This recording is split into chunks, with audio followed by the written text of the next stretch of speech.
Hello everybody and welcome back to the Football Overseas YouTube channel. It's game week 31 in the Football League Championship. However, it's been decimated really, the weekend programme, by commitments to the FA Cup. So we're left with literally a handful of games, 5 games to look at across the weekend, Saturday and Sunday. There have been a few games midweek. Some teams brought forward their game 31, if you like, round of 31. So I'll just quickly go through those results that have happened this week and where that has had an impact on the table, and a look at the end of the games coming up. So what have we had so far? Burnley 1, Oxford 0 was on Tuesday evening. And Burnley, another clean sheet to go with the clean sheet they had last weekend. So that's another couple of clean sheets on their tally. But the game at the weekend, of course, was a goalless draw against Portsmouth. That's their 11th goalless draw of the season. So it's the way they shape up and do their stuff. It was much the same against Oxford, I think, and only an own goal in the second half, I believe, broke the deadlock. I did see the clip of it, and it was just unfortunate. The defender felt he had to put a foot out, and doing that, he diverted it into his own net. So Burnley took the points with another clean sheet, so they'll be happy with that. We had Queen's Park Rangers winning 2-1 at home to Blackburn also on Tuesday night, so they got their home form back. So they've had a steady improvement of results over the autumn and winter weeks, and Blackburn have had a little bit of a decline, haven't they? But they're still clinging on to that 5th place, and we'll talk about how they're doing that in a minute with the teams backing up behind them. But they did go under, came second at Queen's Park Rangers on Tuesday night by 2-1. And Wednesday night we had Coventry against Leeds United. And Leeds now, I think, have just got that painful memory becoming a little bit more apparent for those players who went through this last year. Got to that sunny afternoon in May at Wembley and lost out to Southampton by a goal to nil, as we all know. So there, I think, doubling down now and saying we cannot go through that again.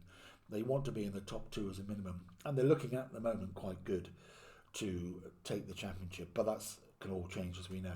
But they have a 5-point gap now, even from their 3 teams of this cluster of 4 that have broken away from the rest. They have a 4-point gap and a 22-point gap to the team in 7th place. So you can almost say that whatever happens, they're going to be in the playoffs, as are probably those top 4 sides. Burnley 61, Sheffield United 61, and Sunderland 58. And then there's a 13-point gap down to Blackburn in 5th place. So they really have broken away now, and leaving the rest to battle for just 2 remaining playoff places in my book anyway. And that gap at the top, or that gap between 4th and 5th, is sort of shown up even more when I say that from 5th place down to 14th, which is Millwall, there's only 5 points between those 8-9 teams. So it's incredible, really, how the championship has become almost 2 distinct sections now. And distinct leagues, almost a mini league of 4, and then this league of about 10 teams or whatever, vying for 2 places in the playoffs, which is their ambition left in the season. So, and quickly down at the bottom, Plymouth making a little bit of a plucky recovery. They had a brilliant 2-2 draw at Sunderland, as we talked about previously, and then they backed that up, which is really what you need to do when you have a good result like that. They backed it up with a 2-1 home win against West Bromwich, even after going behind. So when they went behind, I saw that and thought, well, that's probably that. But they showed they started to be made of sterner stuff, and came back to win 2-1, which doesn't very often happen to West Brom once they go ahead and in the way they set themselves up. So they didn't game manage that quite as well as they normally do. Let Plymouth back in, and Plymouth now have closed the gap of that's what it is, to 4 points from safety. So they'll feel a bit back in with a chance. But they're not playing this weekend because they're committed in the FA Cup and they're playing Liverpool. So there we go. So that's the recap of what's happened so far this week. We've had 3 matches. We've got 5 more. There'll be others picking their game in hand up at some point, I guess. So what are we left with? We're left with, on Friday night, Sunderland, who will be mighty confident and mighty pleased still, I'm sure, still on the high of that Derby win on Monday night, winning 3-2 at Middlesbrough. So that was an excellent game, and it was an excellent result for Sunderland. I think somewhere they've now done the double over Middlesbrough, and I think I heard a commentator say 70 years since that happened.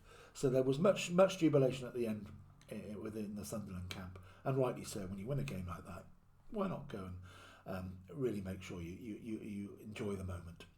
So they'll be on in good spirits as they welcome Watford, who went down to Norwich by a 0-0 at home.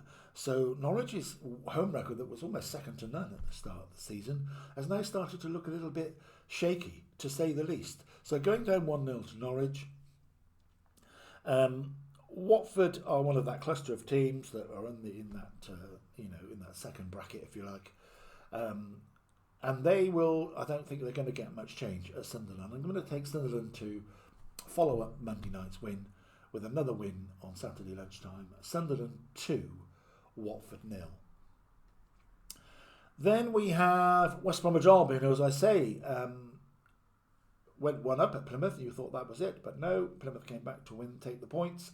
And Sheffield Wednesday, who handed Luton Town. They played out a 1-each draw with Luton Town, which stopped Luton going into their 12th consecutive away loss. So Luton stopped that rot, got a point away from home. That will feel like a win for them after so many disappointments on the road. And Sheffield Wednesday would be a bit disappointed, but when you're playing a side on a run like that, you know it's always going to happen at some point. And the longer it goes on, the more likely you're going to be the team to be involved in it. And that's the nature of statistics, I guess. So Sheffield Wednesday doing very nicely in that middle cluster, of course, like most teams are.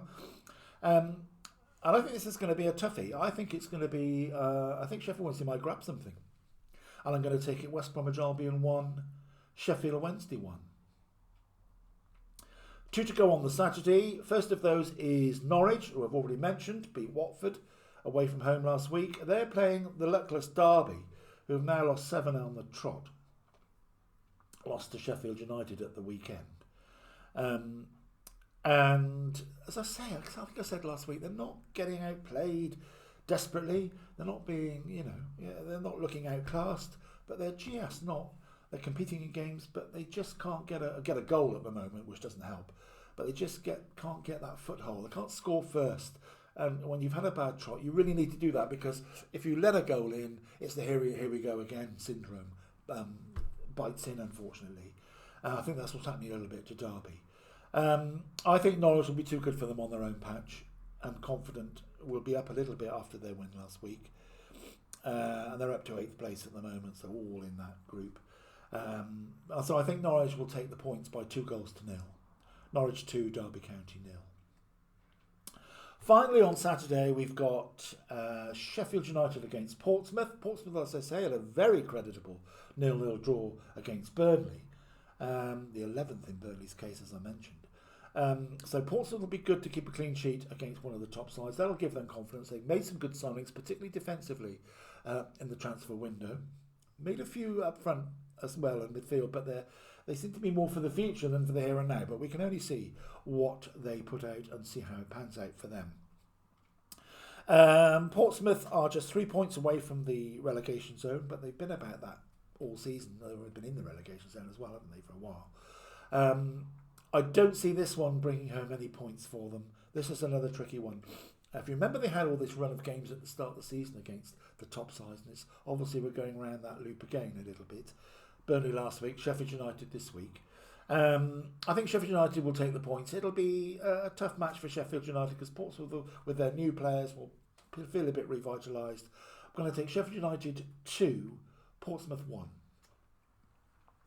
And the final match that we've got to look at this week and is on Sunday at 12 o'clock.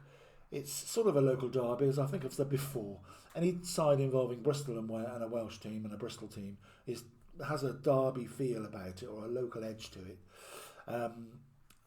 But there we go. It is Bristol City versus Swansea. Bristol City had a 1-1 draw at Oxford, which was creditable in as much that they were down to 9 men come the end of the match. And they played an hour with 10 men, so, and went a goal down, and got it back when the 10 men, when it was already 10 men. So draws get on my nerves with my team because that's all they seem to do too regularly. But that was a creditable one. I take my hat off to that. To hold on, especially with 9 men for the last sort of 10 minutes, I think it was, if you add stoppage time into that. So a creditable performance. But now it's coming to the crunch time. 2 home games this week, because there's a full programme of, I'll say 2 home games this week. A home game on Sunday and then another home game the following Wednesday, because there's a full programme of championship games next week. So this is it now. This is their crunch time for me as a fan. 2 games against teams below them in the table. And they've really got to show up and take the 6 points, in my opinion. So I'm going to take them to beat Swansea. Swansea are on a bit of a low point at the moment of their season. They had another 2-0 defeat to Coventry last weekend. So this is really Bristol City's moment. If they're going to make a move with it so tight in that middle area, it's their chance. So I'm going to take Bristol City to win the match by 2-1. That may be heart over head. Who knows? We shall see. But there we go. That is the roundup for this weekend. What's happened this week, what's going to happen, what we've got to look forward to this weekend. But there is a full programme next Tuesday and Wednesday. So I'll be back I'll do a clip early next week to review what happens at the fallout of these matches and preview what we've got to look forward to next midweek. So have a great weekend, everybody. Don't forget to like and subscribe to the channel. Please take care, stay healthy, and I'll see you all again very soon. Thanks for watching.